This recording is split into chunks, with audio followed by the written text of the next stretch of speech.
네, 안녕하세요. 위젤라 TV 시청하신 여러분들 반갑습니다. 저희 오늘 작가 공간으로 또 멋진 선생님, 저희 아지트에 오셨습니다. 반갑습니다. 네, 안녕하세요.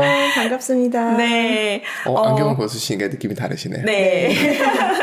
상큼하고 명쾌하고 아름다운 그런 느낌을 확 주시는 홍진아 선생님. 감사합니다. 이 자리에 모셨습니다. 저희 위젤라 TV에 책을 갖고 오셨는데, 디베이트. 생각하는 10대를 위한 이슈 디베이트하다. 청소년을 위한 나의 첫 토론 수업. 네. 이렇게 따끈따끈하게 네, 가져오셨습니다. 네, 감사합니다. 네, 이런 책을 쓰신 배경이 아무래도 하시는 직업과 관련이 있으신 건가요? 네, 네, 맞습니다. 어떤 일 하고 계세요? 네, 저는 기독교 국제학교에서 국어를 가르치고 있는 국어교사입니다. 네. 국어 수업을 평범하게 하지 않고 네, 저는 제가 국어 수업을 만들어서 하고 있는데요. 학생들이 자기 생각을 논리적으로 잘 당당하게 자신 있게 말할 수 있는 그런 수업을 하고 싶었기 때문에 저는 이제 1학기 때는 10대를 위한 정의란 무엇인가, 2학기 때는 최인철 교수님의 프레임 이런 책들을 제가 부교재로 선정해서 이런 책들을 읽고 서로 자신의 생각을 말로 표현하고 서로 토론식으로 이제 수업을 하고 그 다음에 이제 마지막 정리는 이제 논설문으로 글쓰기로 완성을 하는 그런 수업을 제가 만들어서 하고 있습니다. 와, 이게 벌써 부교재에서 느낌이 딱 오는 게 정의란 무엇인가를 제대로 읽을 수 있는 성인이 몇 명이나 될까에 대해서 네. 10대를 위한 정의를 무엇인가라고 조금 그래도 편하게 쉽게 써있는 책이 있는 거죠. 그걸 가지고 일단 세상에서 말하는 잣대들에 대한 거를 좀 함께 토론하시는 것 같고, 두 번째 프레임은 내가 가진 어떤 틀에 대해서 이야기를 하는 것 같아서 그 두 가지 부교재가 너무 기가 막히네요. 네, 제가 그 두 가지 부교재를 고르게 된 그런 계기가 있었는데요. 제가 국어 수업을 맡게 되면서 어떻게 수업을 만들어갈까 좀 머릿속에 구상을 했었어요. 근데 제가 책을 읽고 서평을 쓰고 있거든요. 그래서 서평 전문가로도 SNS에서 이제 활동을 하고 있는데 10대를 위한 정의란 무엇인가 말고 그 마이클 샌델 교수의 정의란 무엇인가에 보면 트롤리 딜레마가 나와요. 그리고 프레임에도 똑같은 그 트롤리 딜레마가 나오거든요. 같은 게 토픽이 나옵니다. 그래서 학생들에게 가르치고 학생들의 의견을 물어보고 싶었어요. 그래서 그 두 책을 이제 정하게 된 게 이제 계기였는데, 맨 처음에 할 때는 정말 마이클 샌델 교수의 정의란 무엇인가에서 그 부분만 발췌했어요. 발췌해서 정말 그걸 중학생들에게 읽혔거든요. 그러니까 많이 어려웠을 거예요.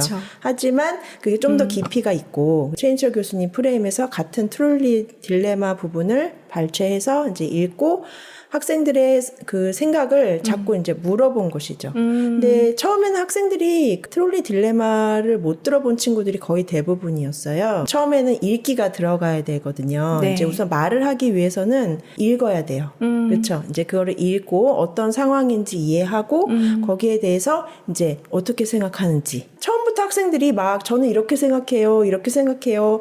말은 하지 못해요. 하지만 학생들이 말을 하지 못한다고 해서 아무 생각이 없는 건 전혀 아니거든요. 맞아요. 학생들이 생각이 다 있어요. 하지만 우리 교육은 자기 생각을 말하게 하는 그런 교육이 좀 아니에요. 그래서 굉장히 안타깝죠. 선생님이 일방적으로 강의를 많이 하시고 그거를 많이 받아 적고 또 외우고 해서 일단 시험 점수가 잘 나와야 되는 거잖아요. 근데 저는 그런 식의 수업을 하고 싶지 않았고 그래서 이런 수업을 만들게 되었고요. 그래서 이제 학생들에게 질문을 던져요, 제가. 어떻게 생각하니? 또 어떻게 생각하니? 물어보는데 이제 처음에는 학생들이 다 말하죠. 네, 아무 말이 없었어요. 처음에 이제 그걸 이해하기도 이제 벅찼기 때문에 우선은 이제 이해하는데 많은 시간을 쓰고 그 다음에 이제 학생들이 무엇이라도 괜찮으니까 말을 해봐라. 그렇죠. 또 이제 학생들이 그러니까 말을 꺼내기 어려운 이유는 우선 생각을 이제 말로 꺼내는 방법을 모르기도 하고 생각이 이제 정리되어야 이제 말로 나오는데 자기가 무슨 말을 했을 때 이제 친구들이 웃을까봐 선생님이 그게 뭐니? 라고 이제 핀잔을 줄까봐 정말 말하지 못하는 경우도 많이 있거든요. 이제 그래서 어떤 거든지 괜찮으니까 또 틀려도 괜찮으니까 그냥 말을 해봐라. 이제 누군가 한 명이 이제 말을 하면 또 다른 친구는 나는 그렇게 생각하지 않는데라고 할 수도 있고 아니면 나도 그렇게 생각하는데 할 수도 있고 이렇게 한 명, 두 명 대답을 하는 과정에서 생각이 자라게 되는 것을 제가 느꼈거든요. 그 과정에서 교사가 해야 되는 역할은 학생들의 말에 평가를 하는 것이 아니라 자꾸만 더 질문을 던짐으로써 그 학생이 가진 더 깊은 생각을 끌어내게 만드는 것이죠. 네, 그렇게 제가 이제 수업을 계속 거듭하게 되면서 학생들이 정말 더 성장하고 네. 더 말을 하게 되고 틀려도 괜찮구나. 말을 더 하고 싶게 만드는 그런 수업을 이제 하려고 노력하고 있습니다. 지금 네. 말씀하신 걸 들어보니까 막 천직이 교사셨던 것 같은 거예요. 처음부터 국어 교사를 하셨던 건가요? 그건 아니었어요. 국어 국문과 전공을 하기는 했지만, 그때는 제가 이제 교직에는 뜻이 없었습니다. 네, 근데 이제 저희 과 특성상 네. 이제 선생님이 되는 친구들이 많이 있었어요. 그쵸. 네, 그런데 저는 제 진로를 생각할 때, 그때는 교사가 되고 싶지는 않았었어요. 그러니까 국문학을 하신 거죠? 국어 국문학과. 국어 국문학과. 네. 국어 국문학이라고 하면 국어학, 그다음에 문학, 한문학 요렇게 이제 더 대학원에 가면 그렇게 세부 전공으로 나누어지거든요. 네. 학부에서는 그냥 자기가 좋아하는 전공 수업을 많이 들어요. 네, 그런데 네. 저는 문학과 한문학보다는 이제 국어학 쪽이 더 맞아서 국어학을 더 많이 수업을 들었습니다. 국어학이라는 것은 국어에 대한 분석을 하고 연구를 하는 건가요? 어학이라는 거는 이제 링귀스틱스라고 하죠. 이제 제가 처음에 국문학과에 들어와서 이제 어학 수업을 다 기초 어학 과목도 들어야 돼요. 전공 기초로. 그런데 그때는 별로 재미가 있지 않았어요. 어학 수업이. 어학이라는 거는 이제 국어에만 관련될 때보다 기본적으로 모든 언어에 어학이라는 것이 있죠. 그렇죠? 네. 소리와 관련된 거, 네. 형태와 관련된 거. 근데 제가 언어학이 그렇게 재밌다고는 생각하지 못했었는데 3학년 1학기를 마치고 네. 이제 미국 교환학생에 지원해서 이제 합격이 됐어요. 네, 그래서 이제 미국 대학을 가게 됐는데 캘리포니아에 있는 이제 UC 데이비스의 교환학생으로 1년을 가게 되었어요. 네. 교환학생을 가면 이제 자기 전공으로 나중에 이제 한국에 돌아와서 전공으로 인정받을 수 있는 수업을 이제 듣고 또 교양 과목도 듣고 이제 네. 이렇게 되는데 저는 국어국문학과잖아요. 네. 그래서 사람들이 많이 물어보세요. 미국에 가서 뭐 전공으로 인정받을 과목이 있냐. 근데 언어학을 하면 됩니다. 언어학. 링귀스틱스라고 하는 언어학을 그래서 제가 마침 UC 데이비스의 언어학이 있었고 제가 전공으로 인정받기 위해서 이제 언어학 수업을 많이 들었어요. 언어학 수업은 대규모 강의는 아니었고요. 또 언어학을 전공하려는 미국 친구들이 듣는 좀 소수의 과목이었기 때문에 교수님하고 이제 소통도 잘 할 수 있고, 네. 좋네요. 오히려 그런 작은 수업이 교환학생들에겐 더 좋더라고요. 맞아요. 제가 이제 계단식으로 되는 몇백 명이 쫙 듣는 그런 교양 수업으로 와인 메이킹 이런 수업도 한번 들어봤거든요. 재밌을 것 같아서. 네. 근데 그런 것도 있었고 뭐 정치학 수업도 있었는데 그런 거는 좀 아무래도 영어가 조금 따라하기 처음에 힘들었고요. 이제 소규모 이제 언어학 수업이 굉장히 재미있었어요. 한국에서 공부할 때는 언어학이 그렇게 재밌다고 느끼지 못했었는데 교환학생을 가서 언어학 수업을 듣게 되면서 언어학이 참 재미있구나. 이런 걸 좀 느꼈었어요. 그래서 제가 그때부터 언어학 수업을 미국에서 교환학생들 때 많이 듣고 네. 또 이제 1년 지나서 돌아와서도 마지막 졸업학기를 이제 연대에서 들어야 되는데 그때도 거의 언어학 수업으로만 어학 수업으로만 채워서 제가 공부에 그때 좀 재미를 붙였었다. 교환학생 잘 갔다 오셨네. 언어학이 뭔지 굉장히 궁금해지는데. 언어학 왜 컨택트에 그 영화 컨택트 그런 게 언어학이에요. 거기에 그 언어학자가 나오잖아요. 네, 맞아요. 그 외계 생명체 언어조차 분석하려고 하잖아요. 재밌어요.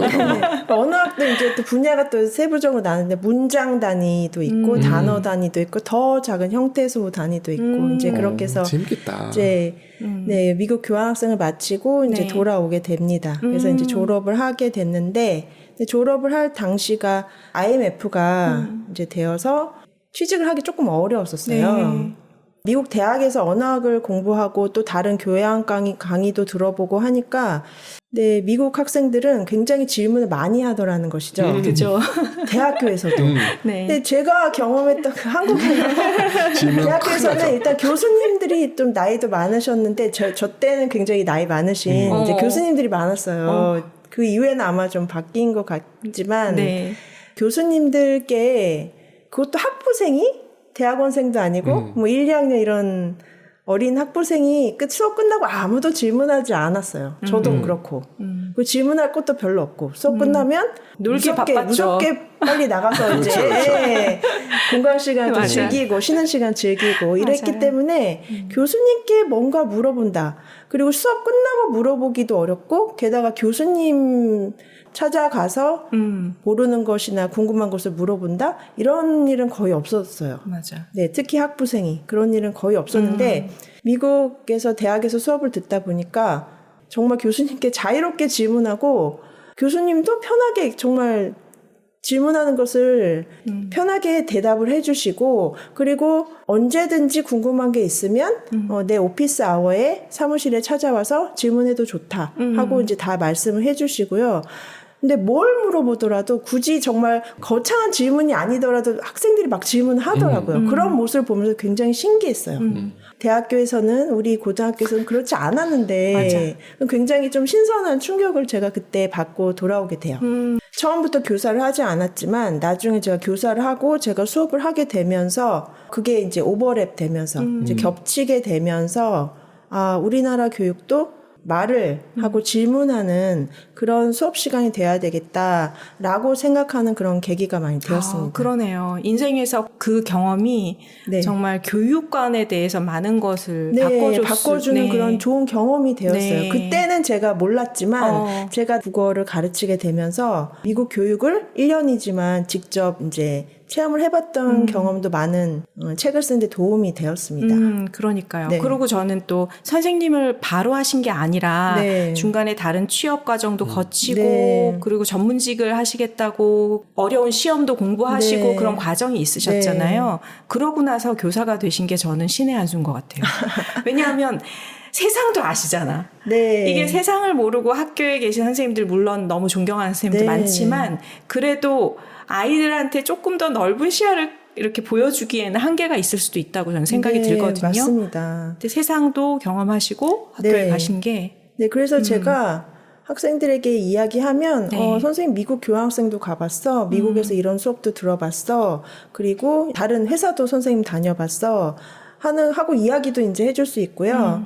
그때는 몰랐는데 가르친다는 행위를 할 때 도움이 되지 않는 경험이 없다는 것도 제가 이제 느끼게 되었어요. 미국 대학에서 공부를 해봤던 경험도 그렇고 직장 생활을 해봤던 경험도 그렇고요.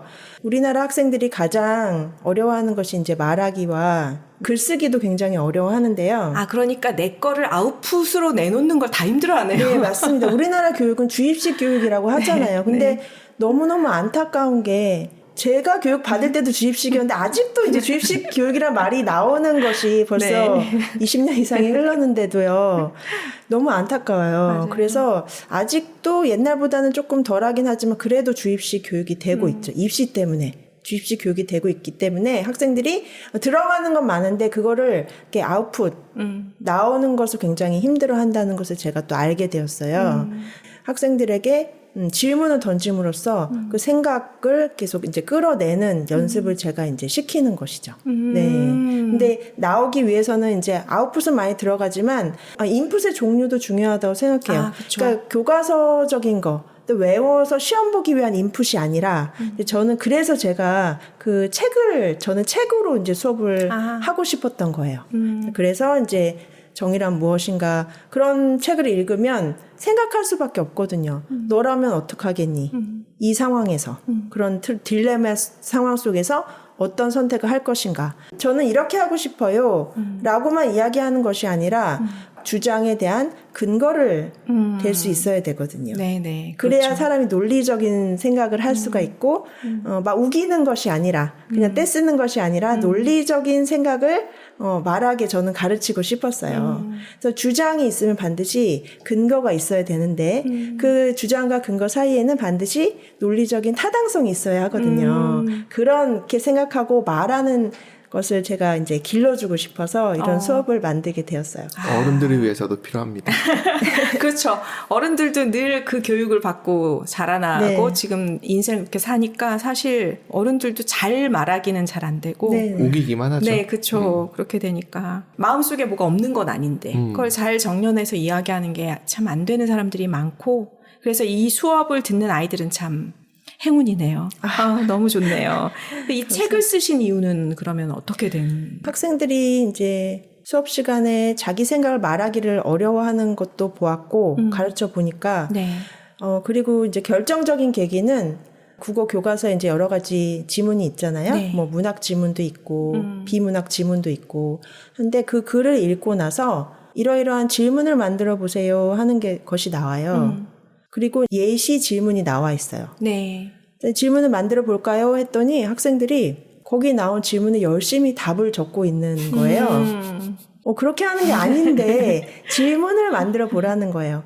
질문에도 종류가 있거든요. 네. 질문에는 이제 사실 질문이 있어요. 그거는 그 질문을 읽으면 바로 정답이 딱 나올 수 있는 그런 질문이에요. 그건 사실 질문 말고 가치를 물어보는 그런 평가 질문이 있거든요. 네. 예를 들어서 이제 문학 질문이다. 그러면 자신이 주인공이라면 이런 상황에서 어떤 행동을 했을까요? 이제 이런 것이죠. 네.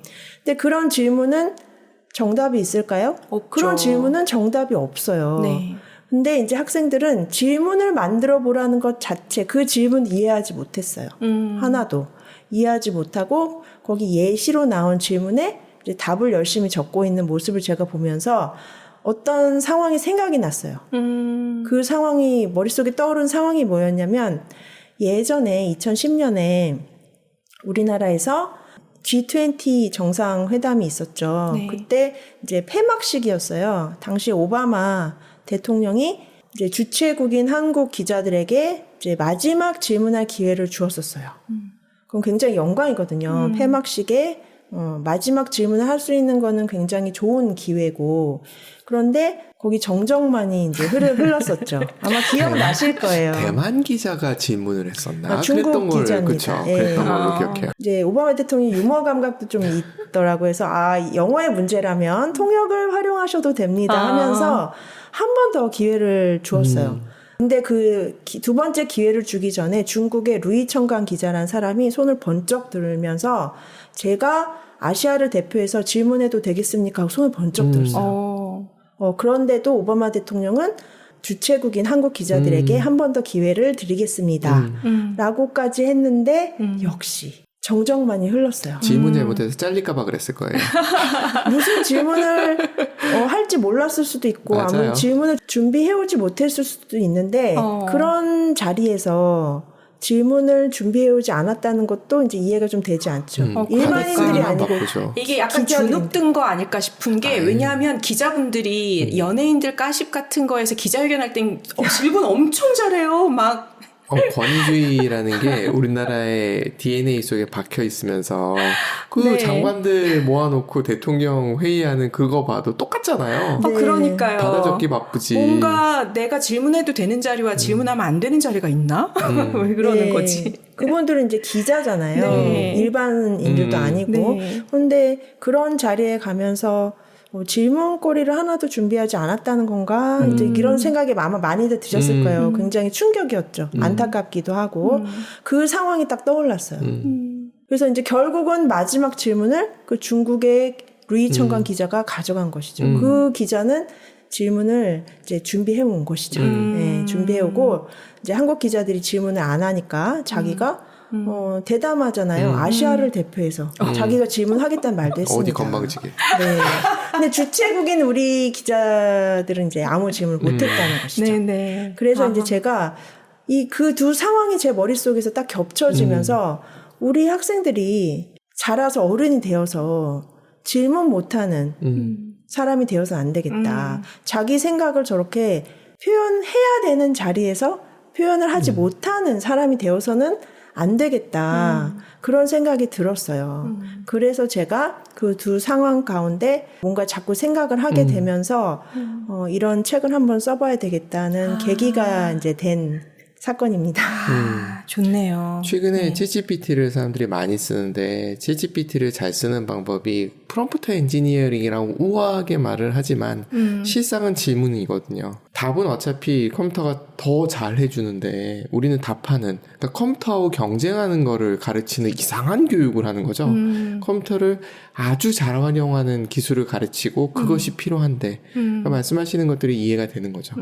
그러게요. 그래서 이 책의 내용이 수업을 하면서 자기 생각을 정리하고 밖으로 이야기할 수 있는. 네. 그리고 또 이 책에서 토론하는 그 이슈들이 최근 우리 사회에서 정말 뜨겁게 이슈가 되고 있는 최신 주제들만 13가지를 골랐어요. 왜냐하면 이제 학생들이 그런 거는 많이 접해볼 수 있었을 거예요. 이제 독서 토론 수업이나 뭐 논술 수업 이런 거 다니는 친구들도 많잖아요. 그런데 가면은 가치 주제를 많이 다뤄요. 뭐 안락사 문제라든가 이제 그런 거. 하지만 저는 이제 그런 것보다도 이제 우리 학생들이 공부에만 매달리다 보니까 뭐 신문 당연히 안 볼 거고 뭐 간혹 제가 물어보면 부모님과 뭐 9시 뉴스를 시청하는 친구도 있지만 보통은 이제 그렇게 못 하죠. 이제 학원에서 늦게 오기도 하고. 그래서 이제 그런 우리 사회에서 돌아가는 일들을 잘 몰라요. 네, 그리고 어른들도 뭐 신문 안 보시는 분들도 있잖아요. 좀 우리 사회에서 돌아가는 문제에 조금 관심을 가지게 하고 싶었기 때문에 일부러 그런 최신 이슈들로만 골라서 토론 주제를 담았습니다. 그리고 이 토론이 제가 쉽게 아이들이 읽게 하기 위해서 보시면 이제 제가 홍쌤이에요. 제가 홍쌤과 4명의 고등학생들이 실제로 가상 토론을 벌이는 그런 대화체 구성으로 되어 있어요. 이렇게 대화체 구성으로 하면 장점이 무엇이냐면 토론을 한다고 하면 학생들이 굉장히 어려워하잖아요. 무슨 말을 해야 될지 잘 모르거든요. 근데 각각의 주제에 따라서 홍쌤과 고등학생 친구들 4명이 하는 토론을 읽다 보면은 자연스럽게 나는 준혁이의 의견에 동의하는 것 같아. 나는 서연이의 의견에 동의하는 것 같아. 이렇게 자기의 생각이 정해질 수가 있어요. 이걸 읽다 보면은 정해질 수 있고, 그 다음에 아니면, 나는 이렇게 생각하지 않는데, 그러면 그렇게 생각하는 근거는 뭘까? 나의 첫 토론 수업에서 나오는 그 4명의 친구들도 자기의 주장을 얘기하면서 이제 근거를 대거든요. 이제 그 근거들을 이제 많이 가져왔는데, 그런 근거들을 읽으면서 자기가 더 어떻게 생각하는지를, 이 근거가 더 타당하다고 생각해. 아니야, 나는 이쪽 근거가 더 타당하다고 생각해. 하면서 자기의 생각을 자연스럽게 정하게 되고, 그 다음에 정하게 되면 이제 나도 이렇게 토론 수업 시간에 나는 준혁이처럼 하고 싶다거나 나는 뭐 하나처럼 말을 하고 싶다거나 이제 그렇게 될 수 있는 것이죠. 처음에 첫 발을 내디딜 수 있는 약간 모델링이 여기에 있는 거네요. 그럼 아이들이 정말 말하기가 조금 수월하긴 하겠어요. 네, 읽다 보면은 그래서 쉽게 읽을 수도 있고 읽으면서 자기의 생각을 이제 정할 수 있고 그럼 여기 이 책에 나온 근거들을 이제 활용할 수도 있는 것이죠. 무슨 책을 쓴다는 건 인고의 고통이 필요하잖아요. 언제 쓰시고 얼마나 지금 시간을 들여서 애쓰신 거예요. 학교에서 수업을 하면서 이제 평소에는 굉장히 시간이 좀 부족해서 이제 주로 방학을 이용해서 제가 쓰고 있거든요. 그래서 제가 작년 여름방학 때 이제 이 책을 구상하고 여름방학 때 이제 열심히 이제 원고를 쓰고 그다음에 태고 과정을 좀 거쳐서 책이 이제 7월 초에 이제 판매가 되기 시작했어요. 대단하신 것 같아요. 일하시면서 책도 구상하시고 그걸 다 써내고 정말 대단하시네요. 에너지가 좋으신 거죠. 감사합니다. 어떤 분들한테 읽어보시라고 권하고 싶으신가요? 네, 이 책은 이제 청소년을 위한이라는 말이 붙긴 했지만 우리 아이들 말 잘하는 아이로 키우고 싶으시잖아요. 내 아이를 말 잘하는 아이로 키우고 싶으신 부모님들도 자녀와 함께 같이 읽어볼 것을 제가 권해드리고 싶어요. 왜냐하면 청소년들에게 이런 토론책 주면은 아이들이 혼자 잘 읽을까요? 재미있게 읽을까요? 그런 아이들은 많지 않아요. 하지만 이제 부모님과 함께 읽고 같이 이야기해 보시는 것이죠. 우리 하브루타 다 아시잖아요. 네. 그것이 하브루타 교육인데 밥 먹으면서 조용히 먹지 않아도 되잖아요. 그렇죠. 이런 문제에 대해서 밥 먹으면서 이제 부모님과 자녀들이 함께 이야기해 보는 거예요. 너는 어떻게 생각하니? 너는 어떻게 생각하니? 이야기해 보시면 정말 좋고요. 또 이 책을 같이 읽다 보시면 9시 뉴스, 그런 뉴스 프로그램 같이 자녀와 청취하고 나서 네. 그런 시사 이슈에 대해서 의견을 나눠볼 수도 있고요. 그래서 부모님과 자녀들이 함께 읽어도 굉장히 좋은 책입니다. 그래서 읽고선 이제 자신의 의견을 교환하고 근데 주의할 점은 이제 자녀들이 어떤 의견을 얘기했을 때, 말을 했을 때 이제 부모님들께서는 그런 것이 아니야. 그거는 네 생각이 틀려. 이렇게 말씀하시는 것이 아니라 더 질문을 던져 주셔야 돼요. 네네. 네, 그 아이의 의견에 어떤 평가하지 마시고 더 추가 질문을 던짐으로써 그 아이의 생각을 더 끌어내셔야 되네요. 그렇게 하시면 좋겠어요. 네. 네, 아이들이 이제 뭔가 어렵게 말을 했는데 부모님이나 선생님이 단칼에 잘라버리고 그거 아니거든 이렇게 얘기를 하게 되면은 아이들이 많이 상처를 받아요. 그래서 잘못 얘기했구나. 다시는 얘기하지 말아야지. 이렇게 생각하게 될 수가 있거든요. 맞아. 그러니까 어떠한 내용이든지 아이가 좋은 생각이 있는데도 그것이 이제 잘 정리되어서 완벽한 문장으로 표현을 하지 못하게 될 수도 있거든요. 그쵸. 그래서 그런 것들을 잘 다듬어 주시는 과정이 필요한데 그러기 위해서는 더 질문을 꺼내서 아이가 다시 대답을 할 수 있게 그렇게 해주시면 좋아요. 그러면 그 아이도 말하는 과정에서 내가 조금 이렇게 말하면 좋겠구나. 그런 것들을 스스로 터득하더라고요. 네. 그리고 수업 시간에는 또 여러 학생들이 이렇게 한마디씩 하게 되잖아요. 그러면 자기의 생각도 듣고 친구의 의견도 듣고 하면서 뭔가 생각을 하게 돼요. 그리고 저 친구의 근거가 좀 더 타당한 것 같구나 하면서 자기의 의견을 수정하기도 해요. 네, 그러한 과정을 거치면서 아이들이 정말 성장하는 걸 제가 지켜봤기 때문에 그렇게 질문을 더 던져주시기를 바랍니다. 네. 이게 원래 국어 시간인데. 그렇죠. 그럼요. 네, 부모님들도 사실 아이를 제대로 잘 키우고 싶다는 그런 마음은 다들 있으신데 네. 그러려면 부모 자신도 좀 그거를 스스로 체득해서 네. 알고 있어야 네. 자녀와 같이 할 수 있잖아요. 네. 그런 의미에서 부모랑 같이 읽으면 좋겠다는 그 말씀이 네. 무엇인지 알 것 같습니다. 네. 네, 이렇게 오늘 저희와 함께 작가 공간에서 책 이야기 함께 했고 그다음 살아오신 이야기 중에 교사가 되기까지 이야기 함께 나누었는데요. 혹시 이야기하고 싶은 거 남아있는 게 있으실 것 같아서 마지막으로 어떤 얘기 해주시면 좋을까 여쭤보고 우리 싶어요. 청소년들이 공부하기 너무 바쁘잖아요. 네. 이제 공부하기 너무 바쁜데 그래도 우리가 대학에 가기 전에 청소년 시기 때에 여러 책을 읽는 것이 정말 중요하다고 생각해요. 그런데 책을 그냥 읽는 것으로 끝나지 말고 네. 읽은 책에 대해서 나는 어떻게 생각하는지를 스스로 생각해보고 네. 글로 써봤으면 좋겠어요. 왜냐하면 우리가 책을 읽는다고 해서 그 저자의 생각에 무조건 동의할 필요는 없거든요. 제가 또 한국사도 같이 가르치고 있는데 사관이라는 것이 있잖아요. 맞아요. 사관은 역사를 바라보는 눈인데 친구들에게 한국사를 가르치면서도 사관에 대해서 굉장히 강조를 합니다. 그 사관은 어른들만 가지는 것이 또 아니고 역사학자만 가지는 것이 아니거든요. 아이들도 그 나이에 맞게 수준에 맞게 자기만의 사관을 가질 수 있어요.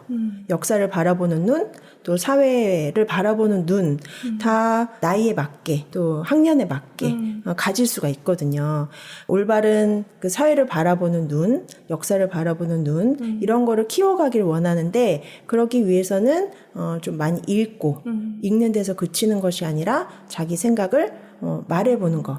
자, 여기 제 책에 나오는 4명의 친구들과 이홍쌤은 이제 디베이트 클럽, 이제 토론 클럽을 만들어서 이제 활동하는 걸 나오거든요. 그래서 읽고 꼭 굳이 뭐 토론 대회에 나가지 않더라도, 토론 클럽을 만들지 않더라도 자연스럽게 친구들과 한번 이야기 나눠보고, 부모님과 엄마는 어떻게 생각하세요? 이렇게 서로 묻고 답하는 과정에서 생각이 성장하기 때문에 읽고 말하고 이제 쓰고 이제 그런 것들을 한번 해보면 좋겠어요. 친구들과 같이 부모님과 같이. 네. 네, 그랬으면 좋겠습니다. 정말 우리 사회가 발전하려면 올바로 계속 정년이 되려면 인풋과 아웃풋에 대한 균형도 있어야 되고 함께 토론하고 수정 보완하는 그 과정도 필요하잖아요. 받아들임. 네, 맞아요. 그래서 그런 과정을 선생님과 함께 이 책을 읽으면서 조금 더 넓혀갔으면 좋겠다는 생각이 듭니다. 네, 오늘 이렇게 함께 해주셔서 감사합니다. 네, 불러주셔서 감사합니다. 감사합니다. 감사합니다.